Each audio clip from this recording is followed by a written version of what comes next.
Gods Meltdown, and today I'm joined by. Hello there, and I'm Peter from Mad Hatter, the vocalist and guitarist. It's a great album. And some keyboards.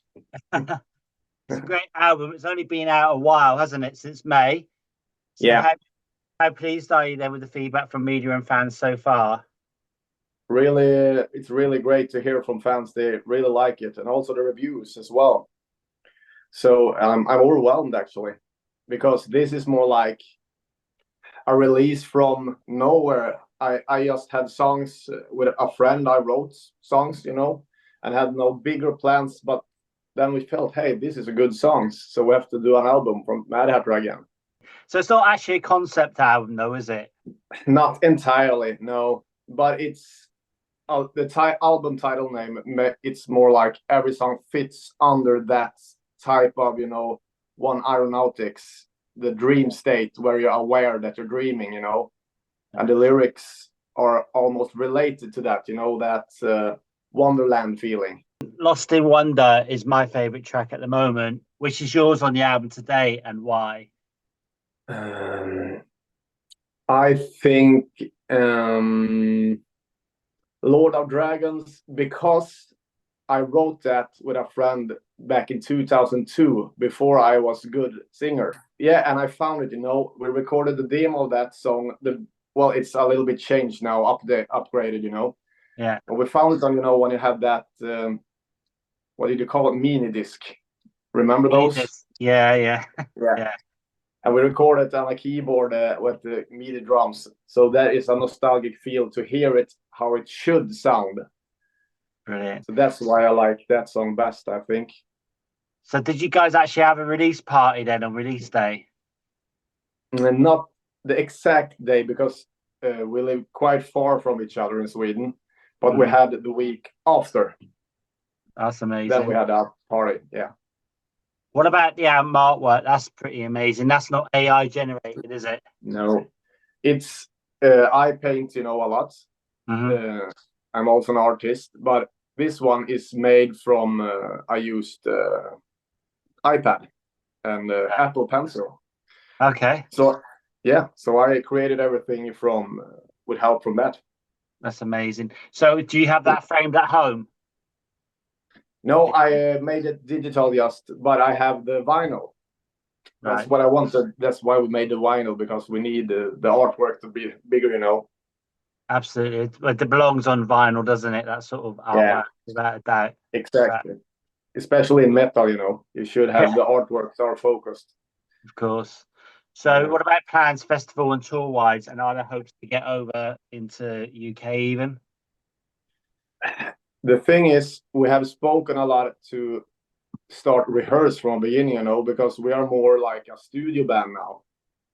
Because Alfred, the drummer, he plays with Saint Demon. They tour a lot. And the keyboard player, Samuel, he's more like, I should say, he plays everywhere because he's a keyboard player. And they need him like local operas, local shows, and everything. And I also play in Majestica, and we have a lot of stuff to do. So it's hard to get the band together and find dates, and start rehearsing and everything. But we want to do it, but we don't know when or how. Okay. So how difficult then is it, like, coming from Sweden? Because I think I've been doing this quite a long time now, probably 20 years. Yeah. And most of the best bands come from Sweden. There's a massive hard rock and metal pedigree, and most of the bands I've interviewed have obviously been from your country, or Norway, Finland, Scandinavia. How difficult is it then to get noticed and get your head above the parapet with all the other bands out there? It's really hard in Sweden, and it's because it's not so populated either, I think there are 10 million here, and that's the same scene as only in Berlin, one city and a whole country, and there are a lot of bands. So actually the fan base is outside Sweden for us as well. Right. And it's really hard because, and I don't know, it's some with we have this local the national, how should I say, metal newspaper we have here, Sweden Rock Magazine. It's really hard. Yeah. Yeah. It's really hard to get good reviews in that. Is it? Every time, yeah, especially I don't know, they have something against power metal as well, So Really? That's shit. yeah, I think we got a 5 out of 10 with this album. Right, okay. Yeah, and if you put it in context, different papers in Europe, we have like 8.5 out of 10, 9.5, 10 of 10. Yeah. So it's hard to get, here in Sweden. Right. So where is your fan base then mainly? Have you got like Germany, something like that? Yeah, but actually more because the label Artgates Record are at Spain, so it's more the south, Italy, Spain, and Right. stuff more there. But we have, of course, in Germany because that's such a metal place. Going back to touring, I mean, have you Yeah, had what would you say has been one of your most memorable performances, not just with Mad Hatter, as in your career? in my career, it must be the first big gig I ever did with Majestica. Actually, because I have only we made 2 big gigs last year. Grass Pop. That must have been amazing. Yeah, because I have only played like with Mad Hatter and the other band I had, Morning Dwell, in small pubs, in Sweden. We didn't go far. We have been 1 gig in Spain. Right. And I have played a lot in cover bands before that. And then when I joined Majestica, I went to Grass Pop, and it's hard to explain because let's play this. This is my 3rd gig with Majestica, and it was like 20,000 people. Yeah. Well, Belgium is amazing for festivals, and that's a good festival, especially that one in Alcatraz. Honestly, brilliant. Yeah. Okay.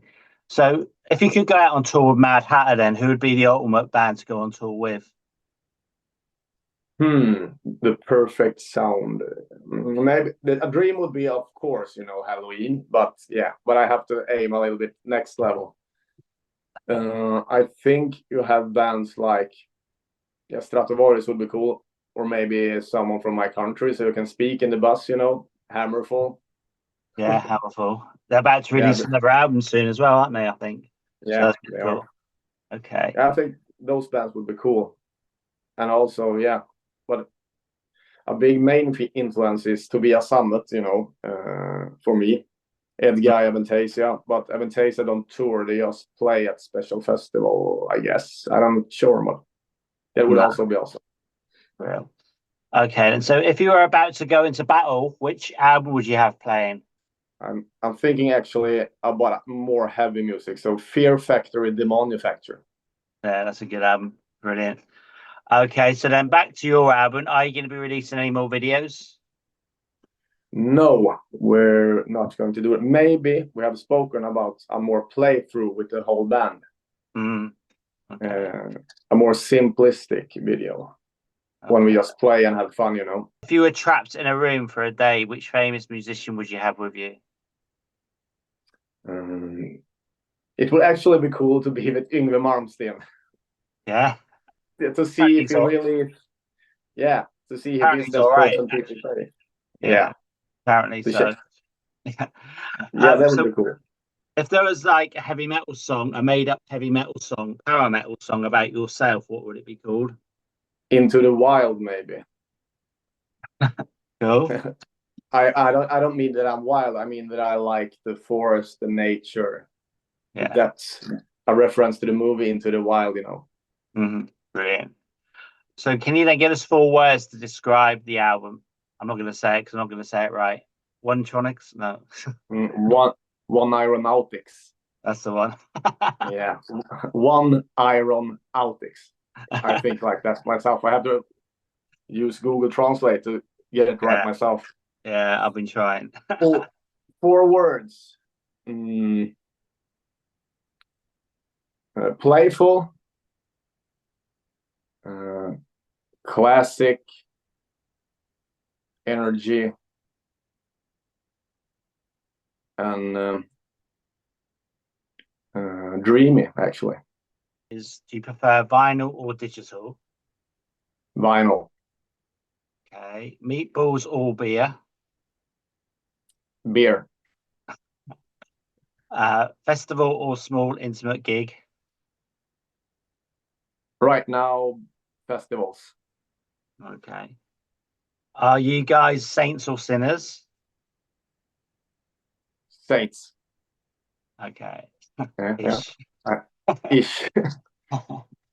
And the final one is ABBA or Hammerfall? Hammerfall. That's a great answer. I like that.